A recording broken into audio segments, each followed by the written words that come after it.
Hey mate, how's going? C'est la phrase typique que j'entends ici en Australie, âge 24. Je suis Mallory, 25 ans, et ça fait maintenant 2 ans que j'ai quitté la belle Belgique pour vivre en Australie. Pour vivre au soleil, où il fait chaud, où il fait bon. Après avoir réalisé 4 ans d'études d'infirmière, 1 année de spécialisation et après une rupture amoureuse. Cela, je pense, ça a été la meilleure décision de ma vie, vraiment. Parce que j'étais arrivée à un stade où, à 22 ans, je faisais métro, boulot, dodo, école. C'était clairement pas la vie que je voulais en fait. Je voulais profiter, voyager, découvrir ce monde. Je voulais bouger de la Belgique en fait. Bouger de cette pluie, bouger de ce temps monotone qu'on avait. Donc suite à ça, je me suis renseignée de ce que je pouvais faire, de ce qui m'offrait à moi et de où je pouvais surtout partir le plus loin. C'est simple, le plus loin c'était la Nouvelle-Zélande ou l'Australie. J'ai préféré l'Australie pour les plages. Et là, j'ai découvert du coup qu'on pouvait faire des PVT, un permis vacances-travail. Je me suis dit, pourquoi pas, why not?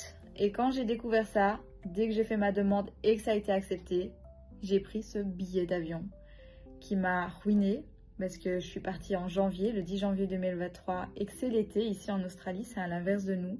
Donc pendant les vacances scolaires australiennes, l'été, donc les billets sont automatiquement plus chers. Et suite à ça, je me suis renseignée pour faire les démarches administratives, à mettre toute ma vie dans des cartons. Pas pour vous le cacher, le côté administratif en Belgique, pour une fois, c'était le côté le plus facile. Je devais juste aller à la commune, signer un papier en prouvant que je partais plus de 3 mois, ma demande de visa, mon PVT, et en montrant la preuve de billet d'aller. J'ai signé ce papier-là et j'ai pu garder tous mes droits et rien faire d'autre. Juste en disant bye bye la Belgique, ok, c'est tout bon. J'ai pu garder ma mutuelle et ma domiciliation chez ma maman. Ça, c'était facile. Après a été l'étape de mettre toute ma vie, tout mon appart dans des cartons pour les mettre dans une cave. Alors, comment vous dire, compacter toute sa vie de 22 ans, mettre dans des cartons, puis après, savoir mettre dans un sac à dos de 60 litres, c'est horrible. Parce que déjà, je pense que... je sais pas que je pense, c'est un fait. J'avais pris beaucoup trop d'affaires d'été, des petites jupes, des petites robes, en pensant que c'était vraiment que l'été ici.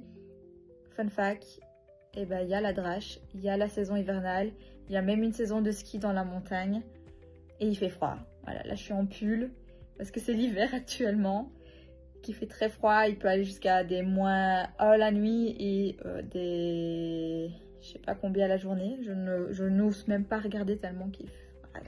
J'ai l'impression d'être en Belgique.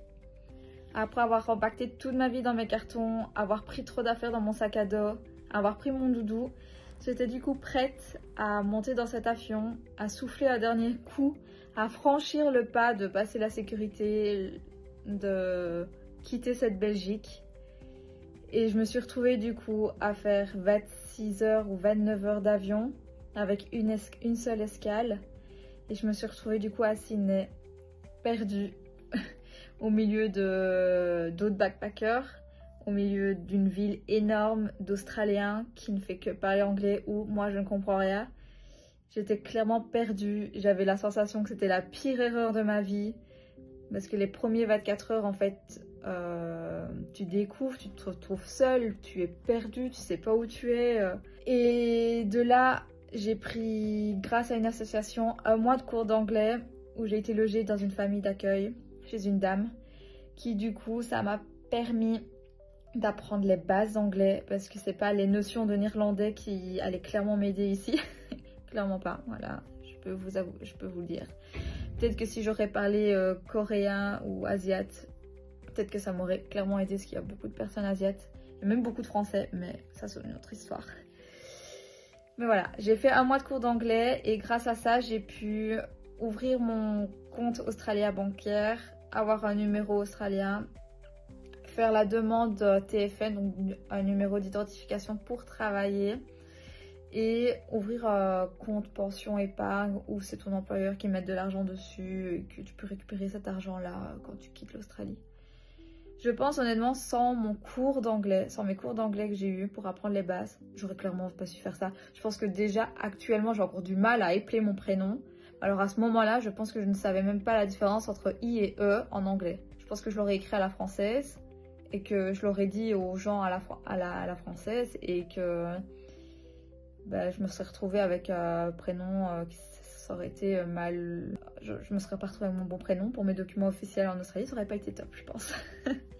Après ce mois-là où j'ai ruiné toutes mes dépenses, où j'ai bien profité, il était temps de trouver un taf. L'Australie, la vie est chère quand tu ne travailles pas, quand tu es que en vacances, quand tu es en road trip ou quand tu fais des cours comme j'ai eu pendant un mois. Quand tu vas faire les courses au magasin, je pense que ton caddie, ton panier de courses est moins cher qu'en Europe, qu'en Belgique. Mais en fait, ici, rien que le resto, c'est le double du prix d'un resto en Belgique. Si tu veux faire une sortie, mais il faut payer l'entrée de la boîte du bar. Puis les boissons, c'est hyper cher. Bah, c'est pas le carré à Liège en tout cas, ça je peux vous le dire. C'est le double, voire le triple du prix. Enfin... Donc j'étais à un moment où il fallait que je trouve du travail. Du coup, j'ai décidé de suivre une fille que j'avais rencontrée à Sydney, à Broome, donc à plus de 10 heures de vol de où j'étais, avec une escale, pour justement trouver un plan taf. Parce qu'il y en avait un qui m'attendait, soi-disant. Fun fact, je suis arrivée à Broome, ben, j'avais pas de travail, voilà. On m'avait promis un travail que je n'avais pas. J'ai quand même décidé de chercher, en une semaine, je pense, j'ai fait que des mails et j'ai trouvé un taf en tant que care support, vu que je suis infirmière.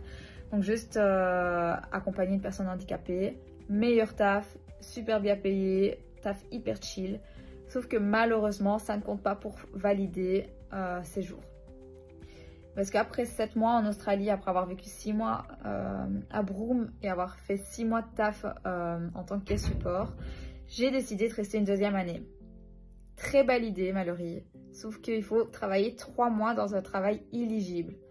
Alors quand je m'étais un peu renseignée sur internet, travail éligible c'était faire du packing ou être en ferme ou en gros travailler dans une ferme et se retrouver avec des serpents nez à nez ou des araignées venimeuses. C'était clairement pas mon idée. Je suis pas une fille comme ça, clairement pas. Du coup j'ai décidé de chercher du taf dans la construction ou alors dans l'housekeeping, dans des hôtels, dans la restauration, dans des bars. Je pense qu'il m'a fallu 2 mois pour trouver mon premier taf en housekeeping. En gros, honnêtement, j'ai pas cherché plus que ça. J'ai envoyé que des mails en fait. Mais sauf que Broome, c'est très petit, c'est pas énorme. Donc, je pense qu'en une 50aine de mails, t'as fait le tour de Broome. Et vu que je ne faisais que ça, bah, j'ai jamais eu trop de réponses. Parce que faire que des mails, malheureusement, c'est pas comme ça qu'on trouve du taf. J'ai eu la chance d'avoir trouvé une semaine de taf dans une station-service de nuit. Je pense que j'ai travaillé 1 à 2 semaines là-bas. Au final, je me suis fait virer parce que la personne que je connaissais, bah, elle partait. Donc, du coup, bah, je suis partie en même temps qu'elle. Le patron ne voulait pas me garder. Suite à ça, j'étais là, ah bah super, il me faut quand même un autre taf. Là, j'ai un peu bougé mes fesses. J'ai été déposée en main propre des CV. J'ai déposé 2-3 CV et j'ai eu 2 réponses positives. J'ai été prise en housekeeping dans un grand hôtel. Enfin, dans un grand. Il était... c'est pas un grand hôtel, genre 5 étoiles, mais c'était un hôtel. Et où j'ai pu... Mon deuxième CV déposé, c'était en construction. Où j'étais la fille qui nettoyait les espaces communs, qui allait faire les courses pour les personnes. Et qui nettoyait la maison du boss. Donc en une semaine... j'ai déposé mes CV, 1 semaine après, j'avais mes réponses positives. Au final, du coup, je me suis retrouvée en septembre après 2 mois de recherche pour valider mes jours. Je me suis retrouvée avec 2-3 tafs. Donc, un en housekeeping, un en construction. Toujours mon travail en care support. Et dans l'hôtel, du coup, j'avais également l'occasion de travailler 2 fois semaine dans le bar le soir pour les grands événements qu'ils faisaient, pour les soirées qu'ils faisaient. Du coup, ce qui me faisait, je pense, plus ou moins, ouais, je pense 90 heures, 110 heures la semaine. Ce qui fait que j'ai su mettre pendant 3 mois un max de côté parce que je faisais toutes les semaines 90 heures, voire plus, où je cumulais mon travail en housekeeping, en construction, en care support. J'ai eu extrêmement de chance. Vraiment, j'avais les étoiles alignées, je pense, parce que tous les tafs que j'avais, je pouvais faire mes horaires à la carte. Ce qui voulait dire que je pouvais dire quand j'étais disponible, quand je n'étais pas disponible. et à l'heure à laquelle je pouvais commencer et finir. Et du coup, je pouvais cumuler mes 3 jobs facilement. C'est le plus gros avantage, je pense, des contrats un peu dits casual, c'est que si on veut un jour off, si on veut pas aller au travail, en fait on n'y va pas. Et qu'il n'y a pas d'obligation à ce niveau-là. Mais après, t'as le risque de te faire virer, ça c'est toute une autre histoire. Mais bon.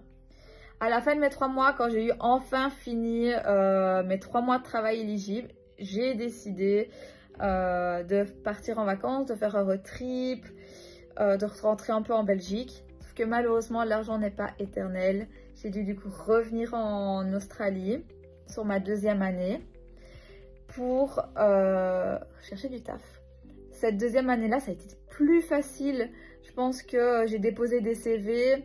J'avais par mail toujours ou par téléphone. J'avais eu 1 à 2, 3 réponses positives.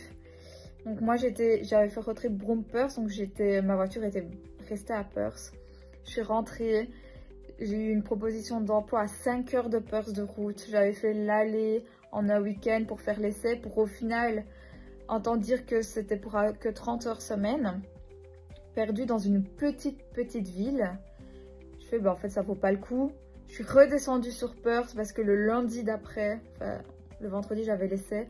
Le lundi, j'avais une proposition de taf dans un abattoir. Truc illogique. J'ai sauté sur l'occasion, j'ai été. J'ai bossé 1 mois en abattoir. Après 1 mois, j'ai arrêté parce que honnêtement, il faut savoir le faire, travailler dans un abattoir. Et vu que j'étais toujours en contrat casual, du jour au lendemain, j'ai décidé, je suis désolée, c'est fini pour moi, moi je m'en vais. Je suis désolée pour ça, mais lundi, je serai plus là, je serai en vacances. Donc j'ai repris 1 semaine de vacances où je suis rentrée en Belgique.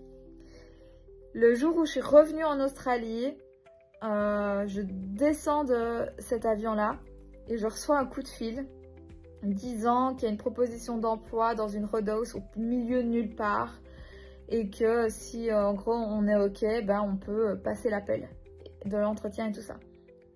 On saute sur l'occasion. Au final, c'est pour travailler dans une road house où on est logé, nourri, payé, une bonne paye pendant minimum 6 mois. Et à la suite où j'ai pu devenir du coup superviseur en skipping.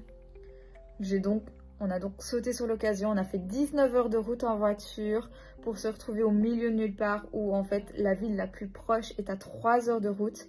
Et c'est pas une ville, c'est un petit village de vacances où tu as un seul magasin de tout, genre une pharmacie, un magasin pour faire ses courses, un magasin de vêtements, et ça s'arrête à là, pour vous dire comment je suis perdue au milieu de nulle part. Et au final, j'ai sauté sur cette occasion-là. Ça fait 3 mois que je suis ici, je suis superviseuse en skipping et que je travaille un peu en cuisine également. Et où je suis logée et nourrie et que la nourriture elle est bonne. L'appart, j'ai quand même un assez grand espace, j'ai un salon et une petite chambre. Cuisine que je partage et une salle de bain que je partage. Comment j'ai fait pour attraper que ces bons trucs? Parce que honnêtement, j'ai que des tafs mais hyper faciles. J'ai galéré 2 mois au premier moment parce que je ne faisais rien pour chercher. Je envoyais que des mails. Au moment où j'ai eu le déclic, au moment où je me suis dit, en fait non, je vais peut-être déposer mes CV en personne, je vais peut-être téléphoner, ce genre de choses. Directement, j'ai quasiment eu que des réponses positives. Et j'ai appris en fait à sauter sur les occasions. J'ai appris, dès que j'entendais, ouais, il y a une proposition de taf à un endroit, je faisais les 5 heures de route, je faisais l'essai. Puis au final, ça fonctionnait pas, j'avais pas assez d'heures ou alors la paye elle était pourrie. Je me casse en fait. C'est ça le délire de l'Australie, c'est d'essayer de sauter sur les occasions, de dire oui à tout. Dès qu'on me posait une question, je disais oui, vas-y, je viens. Parce qu'en fait, on n'a qu'une vie, on a tout à profiter. Il faut pas rester coincé dans cette vie métro boulot dodo. Et au final, ça a été ma meilleure décision de sauter sur toutes les occasions qu'on m'a données. J'ai trouvé des tafs hyper facilement, j'ai voyagé avec le taf en tant que care support quand j'étais toujours à Broome pendant 1 mois. Je suis partie en Malaisie pendant 2 semaines. Je suis partie à Singapour 2 fois. J'ai été faire la Formule 1 à Melbourne. Je suis rentrée 2 fois en Europe. Et franchement, c'est merveilleux. Car ouais, c'est ça le délire de dire oui à tout ce qui s'ouvre à nous. ben, on vit des choses de dingue. Parce que maintenant, c'est pas fini. Dès que j'aurai enfin fini ces 6 mois de travail, parce que pour rester une 3e année en Australie, il faut valider 6 mois de travail éligible. Donc, travailler au milieu de nulle part, ça valide nos jours.